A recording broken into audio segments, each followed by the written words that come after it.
hearing. I am the chair, Jennifer Wilby, Councillor Jennifer Wilby. Can the other committee members introduce themselves, please?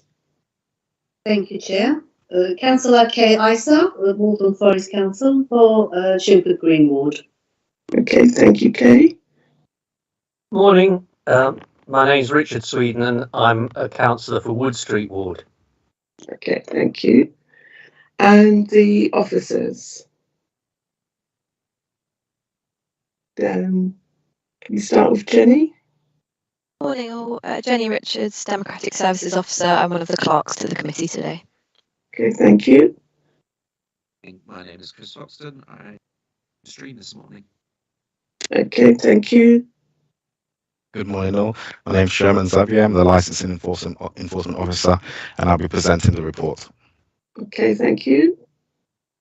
Good morning, I'm Darren Riley. I'm the Licensing Team Manager. I'm just here as an observer and if any assistance is needed. Okay, thank you. Is that all the officers? Okay, thanks. And the applicant, can they introduce themselves? Yes, good morning, councillors. My name is Nigel Carter, Carter Consultancy, representing the applicant, Mr. Demirer. Okay, thank you. Hi, my name is Baris Demirer. I am the owner of the bar and premises holder. Okay, thank you. Do we have any responsible authorities? No. And we have one person who is objecting. Can they introduce themselves, please?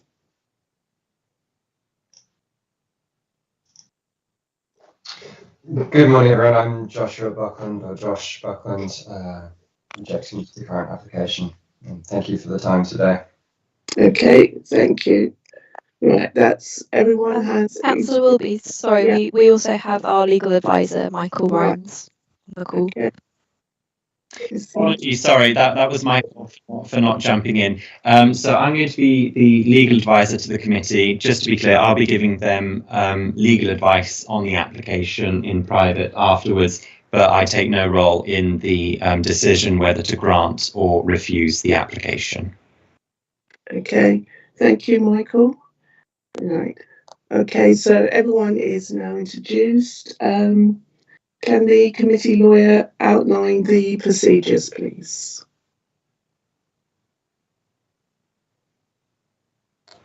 Yeah, so the procedure is set out in the agenda. Essentially, we will first hear from the applicant, and if the objector has any questions, he may ask some questions to the applicant, not by way of cross-examination unless permission is given. It will then be up to the and there can then be questions from the councillors to the applicant. It will then be up to the objector to present their reasons on why the application should be refused. They can then be asked some questions by the applicant and some questions by the councillor. And then the objector will be given the opportunity to sum up, and then finally the applicant will be given the opportunity to sum up. And then the committee will retire to consider the application in private. Okay, thank you. Right. Can the licensing officer please present the report? An application for the grant of a premises license was received from Mr. Baris Demirer for the premises 57 Orford Road, Walthamstow, London, E17 9NJ. The application seeks a premises license to permit the provision of the supply of alcohol for consumption on and off the premises from 11 AM to 11 PM, recorded music indoors only from 11 AM to 11 PM, and hours the premises is open to the public 11 AM to 11 PM daily. A full copy of the application can be found at Appendix A to the report. During the consultation, the licensing service received one representation from other persons relating to the prevention of public nuisance and the prevention of crime and disorder of the licensing objectives. None of the responsible authorities submitted a representation. After giving due consideration to the representation made and taking into account the views of the applicant, and after giving due regard to the amended guidance issued under Section 182 of the Licensing Act 2003 and the Council's own statement of licensing policy, the committee is respectfully asked to determine whether the application for a premises license should be granted in full, granted in part, or refused. Thank you, Chair. Okay, thank you. Right, now going to call on all parties to present their case. I'm now going to call the applicant to give their case. Is that going to be the solicitor? It's going to be Nigel Carter, Chair, yes. Oh, yeah, okay, thank you. Thank you once again and good morning. This application is made on behalf of my client, Mr. Baris, Demirer, for a new premises licence at Bargo 57 Orford Road, London E17, for the provision of sale by retail of alcohol only. Whilst members will note that the application also states that recorded music is being applied for, I'm instructed by my client that they will be playing background music only, for which permission is not required. If I can explain a bit about the nature of the business first, this will be a gastro bar providing both food and drink to customers who will predominantly, but not exclusively, be seated at tables. I have forwarded a copy of the menu to Mr. Xavier, and you will see that as well as sharing plates, main courses are also available to customers. The premises will cater for between 40 to 50 covers for lunch and dinner, as well as those who may wish to come for cocktails or to sample the extensive wine list. The venue is aimed at customers aged from 25 to 55 years of age, and they already have an Instagram following of between 700 and 800 people who are looking forward to the venue opening. Between 6 to 8 staff will be employed, which will include chefs, waitressing staff, as well as mixologists who prepare the cocktails. A lot of care and thought has been given to the location of the venue by my client. Mr. Demirer frequents this area regularly together with the proposed DPS, who himself lives in Waltham Forest. They believe that there is a demand for this type of upmarket premises, which appeals to a slightly more mature age group. The DPS himself has more than 2 years' experience working in similar restaurants. They've invested a considerable amount of time, effort and money in this venture to ensure its success. The subcommittee will note that there are no objections from responsible authorities, as they are satisfied that both the times proposed and the conditions offered in the operating schedule adequately promote the licensing objectives, and the premises themselves are not situated within a cumulative impact zone. Orford Road, as members may be aware, has 2 pubs, one at either end of the pedestrian area, one of which I understand has a terminal hour of midnight, and the other 11 p.m. My client is not seeking to operate beyond these hours. In fact, his application for a terminal hour of 11 p.m. Monday to Sunday is consistent with core hour policies in other London boroughs, and the terminal hour for Friday and Saturday is earlier than would be the norm. It will certainly not be the case that customers from Bargo will be leaving the venue any later than those leaving other nearby establishments, whether licensed or unlicensed, or causing any noise nuisance very late at night or into the early hours of the morning, as they will also be closing at 11 p.m.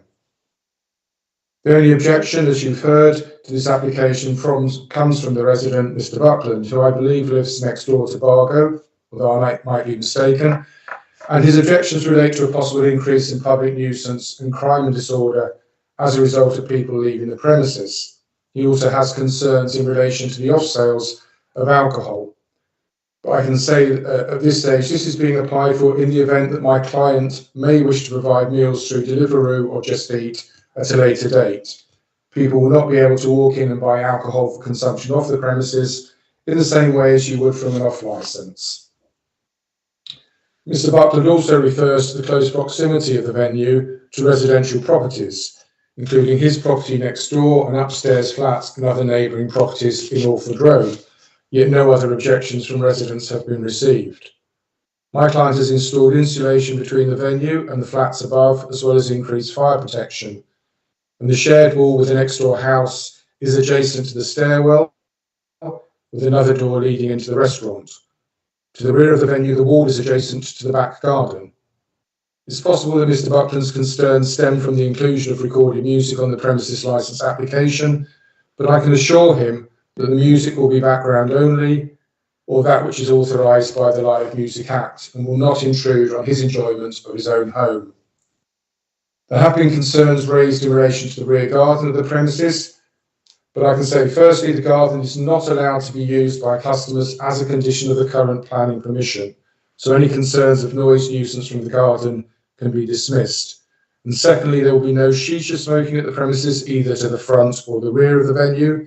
Cigarette smokers will be allowed to smoke to the front of Bargo. My client is fully aware of his responsibilities as a premises licence holder and a personal licence holder himself. You will note that staff training is included in the proposed conditions, as well as the CCTV condition, Challenge 25, and working with Police Safer Neighbour team, amongst others. Mr. Demirer is fully aware that if he fails to promote the licensing objectives or breaches the conditions of his premises licence, if granted, then his licence can be reviewed. He assures members that this will be a well-run establishment, enhancing the area and not adversely impacting on the licensing objectives. The merits of my client's application is as follows. There have been no objections from responsible authorities, as they believe the application, if granted, would not undermine the licensing objectives. The Council's licensing policy at paragraph 2.9 states that a balance needs to be struck between the sometimes competing interests of the owners of such businesses and their neighbours. However, it will always be guided by the 4 licensing objectives set out in the Act. I believe that the nature of the proposed business, together with the times applied for and the agreed conditions, adequately mitigate against the concerns which Mr. Buckland has, promotes the 4 licensing objectives, and strikes the correct balance between the concerns of the resident and the interests of the applicant. With no representations from responsible authorities, I would ask that members grant this new premises licence application. Thank you. Okay, thank you, Mr. Carter. Mr. Baris, do you have anything else to add? No, I don't. Okay, thank you. Right, are there any questions from the committee members? Maybe. Okay, thank you, Councillor Rice. Thank you for the report, Nigel. It sort of answered many of my questions, but just one thing, when you said the amount of the staff that we're working, would there particularly be someone who can be in charge of the door and, you know, people going in and out, especially when they're leaving the premises at 11 o'clock, for the noise, as far as the noise is, seems to be the concern? Thank you, Councillor Isa. There won't be a specific door security on duty, but it will be managed by staff. There will be a manager on duty, at least one. I mean, possibly the DPS will be there on most occasions, and Mr. Demirer will also be there. So they will ensure that when people leave the premises, that they're quiet. There will be signage up there asking people to respect their neighbours and leave the area quietly as well. Lovely. And also, one more, please. Would Mr. Demirer be happy for his phone number to be displayed, maybe, if anyone does have any concerns regarding the noise, and they can contact him? If we can ask him directly, Councillor. Yes, I can provide my phone number and company landline, and also company's mobile phone number as well. That's great. Thank you very much, Baris. Sorry, Councillor, could I also add the reason why we didn't want to put forward a door security on there, which was something that was considered, is that it makes it look like this is the sort of premises where we need door supervision, and we certainly don't need it. This is not a young person's venue that are going to come there, cause problems, and we would need the door security. Totally get that. Yeah, I didn't need a proper security, but in case some noise, there be someone in charge saying, please leave quietly. But you just said that there will be signage, so thank you. That's all my questions, Chair. Thank you. Okay, thank you, Councillor Isa. Councillor Sweden, do you have anything? Thanks. Yes. I'm deeply upset that I'm beyond the top age range for the core marketing strategy. How many smokers do you envisage being at the front of the premises? Thank you, Councillor Sweden. I would imagine that no more than 5. I mean, we're happy for a condition if required to have a maximum of 5 persons smoking out the front. There is an area there that is private forecourt that can be used. But if you were minded to set a condition, I don't believe that my client would have an issue with that. I was unmuting myself. Thanks very much for that. And how can we be assured that the level of music will not be a disturbance? I'm very familiar with the area, and I take on. I accept the arguments about that there's probably a demand for that kind of business in the area, bearing in mind the change in the kind of socio-economic makeup of the village. But I noticed that the premises a bit further up Orford Road that we currently used to be called the Village Kitchen makes is a very disturbing amount of noise, and I suspect that they don't. That they possibly originally applied for background music. So how can we be assured that the music will in fact be at the level that won't be a disturbance to the immediate neighbours? And I was impressed, by the way, by the fact that your client had put in insulation, which I presume means sound insulation around the premises. But the main concern, I mean, the main concern that we have in premises such as this is either, rowdy behaviour. Well, I accept that it's not going to be a nightclub or a rough pub and with young people making a disturbance as they come and go and fights outside and etc. I think that's not in keeping with a gastro bar of that sort. But noise can be a consideration, and as a former professional voice user, I know that background noise makes the conversation louder. So I wonder whether you could just answer that. Yes, Councillor Sweden. I mean, obviously, I can't personally guarantee. All I can say is that this is not the type of venue where music is predominantly what people are coming for. They're coming to eat, they're coming to have the cocktails, they're coming to drink the fine wines and things. The music will be just purely background so that people can talk. I mean, I'm well aware of going to these, and again, I'm outside of the age group that this appeals to. But if people are going for a nice meal and drink, they want to be able to converse with the people that they're with. Maybe the younger age group would want to have the music. They're not going to be standing up there and dancing. Obviously, they haven't applied for regulated entertainment. And obviously, there is the recourse that if the noise is a nuisance, then noise team can come out. I've worked for Waltham Forest Council before. Noise team can come out and they can assess the noise. And obviously, it's covered under nuisance from the licensing objectives. So my client is well aware that, and will be monitoring it. And obviously, with the telephone number that Councillor Isa suggested, then if Mr. Buckland has concerns or says that the music is, for some reason, has got too loud, then please, we would welcome him giving Mr. Demirer a call so that we can turn it down. But I'm pretty confident that should not be the case, Councillor Sweden. Okay, thanks very much. I haven't got any further questions, Chair. Okay, thank you. Right, so we are. So thank you for the subcommittee. We have no responsible authorities.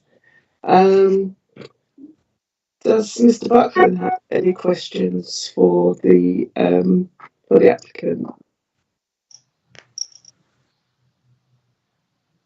Thank you, Chair. Just one question, I guess, to clarify something that was said by Mr. Carter, which was that alcohol will not be sold for consumption off-site.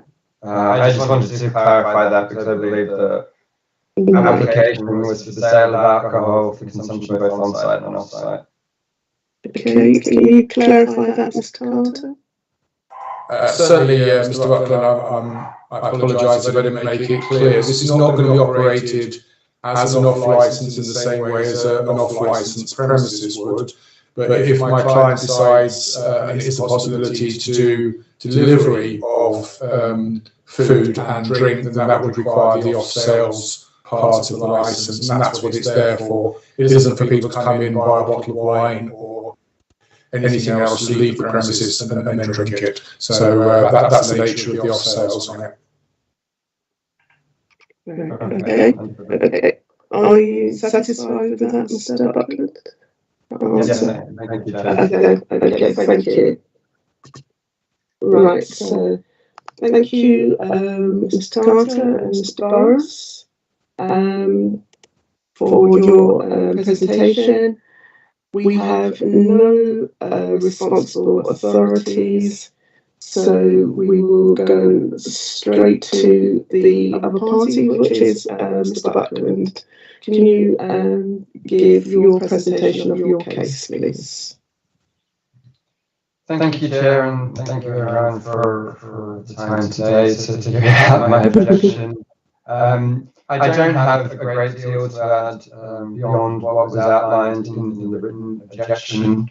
I think I would like to emphasise my concerns about the way that this venue is being presented on Instagram and via its marketing, as opposed to how it is being presented to this subcommittee.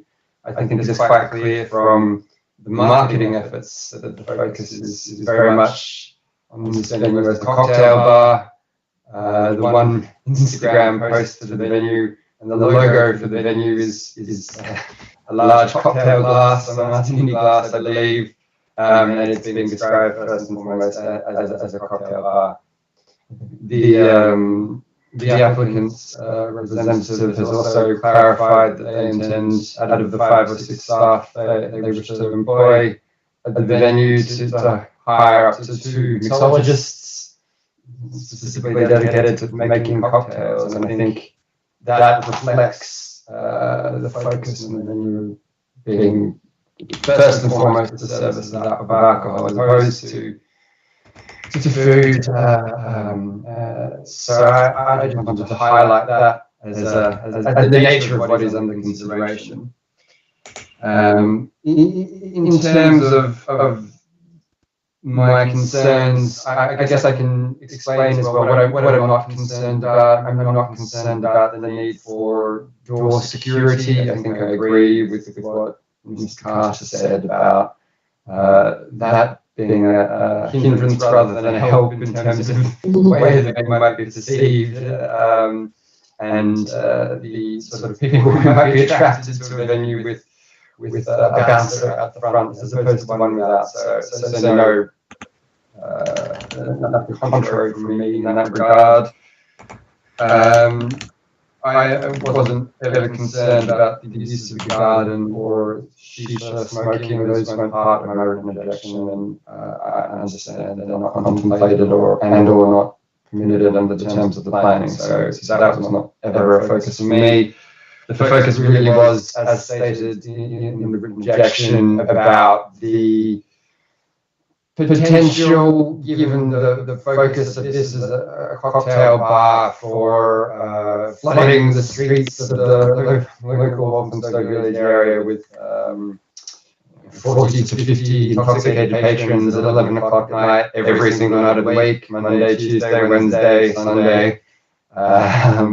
That I think does raise a genuine ground for concern under the 2 of the 4 licensing objectives, the 2 that I've outlined in my objection, namely the prevention of public nuisance and prevention of crime and disorder. I mean, I do very much enjoy living in Walthamstow, and I think to date, the subcommittee and others involved have done a wonderful job at striking the right balance between allowing new businesses to flourish and encouraging a mix of businesses that cater to all sorts of needs.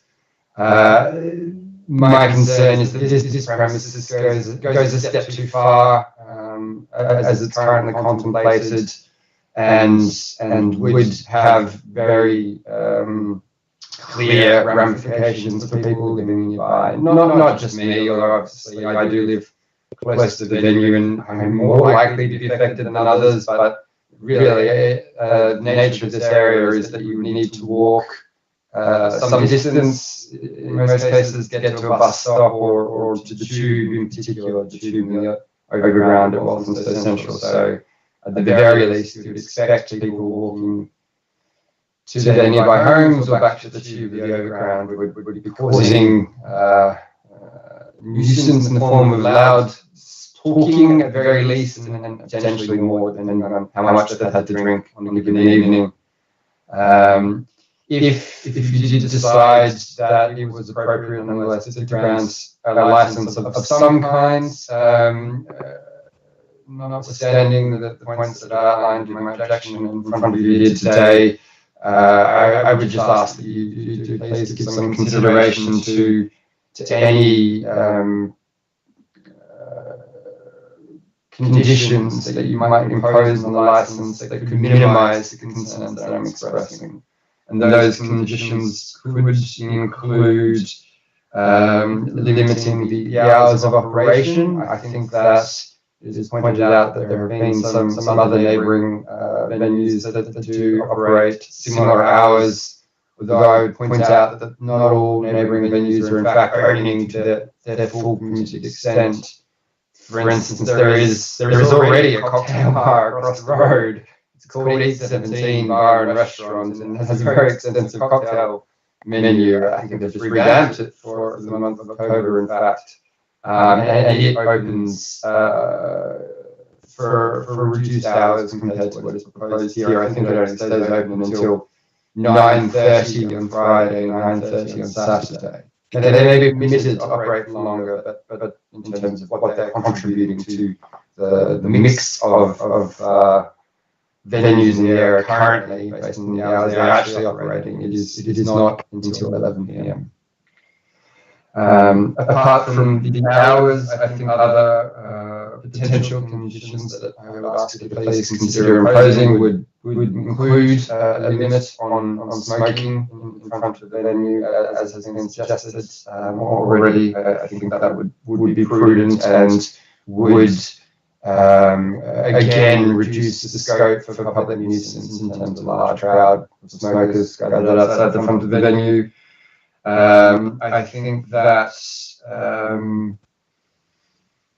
some direction as opposed to just a free-for-all in terms of volume of music would be helpful if there is indeed scope to have a direction about the decibel level of music that is acceptable, or something that goes beyond the basic statutory or legislative requirements that are already in place in that regard. I'm not familiar with whether or not that is indeed something that you can impose, but if there's something along those lines that you can consider. Okay, that concludes my presentation. So thank you very much. Okay, thank you, Mr. Buckland. Does the subcommittee have any questions? Councillor Isa? No, thank you. Mm-hmm. And Councillor Sweden? No, I don't have any questions, thanks, Chair. Okay, thank you. Does the applicant have any questions at all? No, I have no questions, Chair. Thank you. No questions? Okay, thank you. Right. One final point. Sorry, it's Mike, just the legal advisor talking. I was wondering, obviously it's entirely up to you, Mr. Carter, but whether you want to address the committee on either of the conditions that were suggested by Mr. Buckland, so the number of smokers outside or some limits on the decibels of the music. I just wanted to make sure that you had the opportunity of addressing the committee on either of those conditions, proposed conditions, if you wanted to. Yes, thank you. I was going to do it by summing up, but if I'm able to now, obviously I've already agreed with Councillor Ice's suggestion that we limit it to 5 people outside for smoking. We're happy to agree that condition. The decibel level, as I'm sure you're aware, is not something that is legally enforceable. It's we're not dealing with a licensable activity in background music, so we then can't set a condition for something that isn't licensable. So obviously on that matter, we leave it as it is, background music, which is allowed and not licensable and doesn't have to be applied for. The other matter, limiting of hours, I believe the hours are reasonable. I think 11 to 11. Notwithstanding what It's 17 does, they might shut early because they find they haven't got the clientele that wants to come in later at the moment. Certainly if we found that it wasn't worth staying open later, I'm sure that my client would bring back the hours, but I'm pretty much sure that they are able to stay open later than that, and if the business demands, will do so. Would you like me to sum up now, Chair, or is this the best time whilst I'm on? Yes, if you can. Well, it should be the Mr. Buckland to sum up. So if I could just ask him to sum up, and then you can sum up after him. Thank you. Thank you, Chair. I appreciate again the opportunity, and you have really just heard from me. So I don't know that there is much to add to what I've just said. The concern is mostly around sale of alcohol in this particular location, given it is surrounded by houses and people would be walking home late at night intoxicated, and loud music would be played without any additional restrictions being imposed in that regard. And I'm sure the last thing that the council wants is to have residents, not just me, but other residents, ringing up on a regular basis to complain about additional noise and nuisance in the wider community. So this would be just a simple preemptive precaution to limit the nuisance and the hassle for the council and improve the amenity of life for those in the community going forward. Thank you for your time and for your consideration. Okay, thank you, Mr. Buckland. Okay, and now from the applicant, Mr. Carter, you can sum up for us, please. Thank you, Chair. I apologise, my dog is yapping in the background. I mean, not obviously we take Mr. Buckland's concerns seriously. I do believe, though, that the fact that responsible authorities haven't seen fit to put an objection in, so they don't see that there's any this won't have any adverse effect on the 4 licensing objectives, including public nuisance. Is no other residents in the area, whether in Orford Road or in surrounding streets, who also have the opportunity of putting in representations, have done so. Like I said in my submission, I believe that the conditions that we've proposed and the times do mitigate against Mr. Buckland's concerns and are reasonable and are a balance between Mr. Buckland's concerns and the application of my client. Like I say, we're happy for the 5 persons outdoors. Like I say, my client is perfectly aware if he causes a problem, if there is noise nuisance, it is, well, they shouldn't come out drunk anyway, because you're not allowed to serve people who are drunk, and my client is well aware of that. But if people do cause a nuisance on the way home and there are complaints, then they have the recourse of going back to committee and reviewing the licence, or in case of noise, obviously, noise abatement notices can be used by the Environmental Health Service.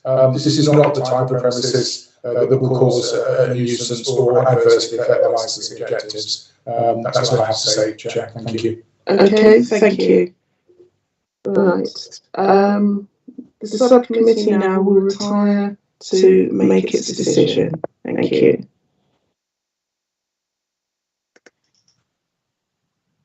Thanks, everyone. Thanks, everybody. Okay.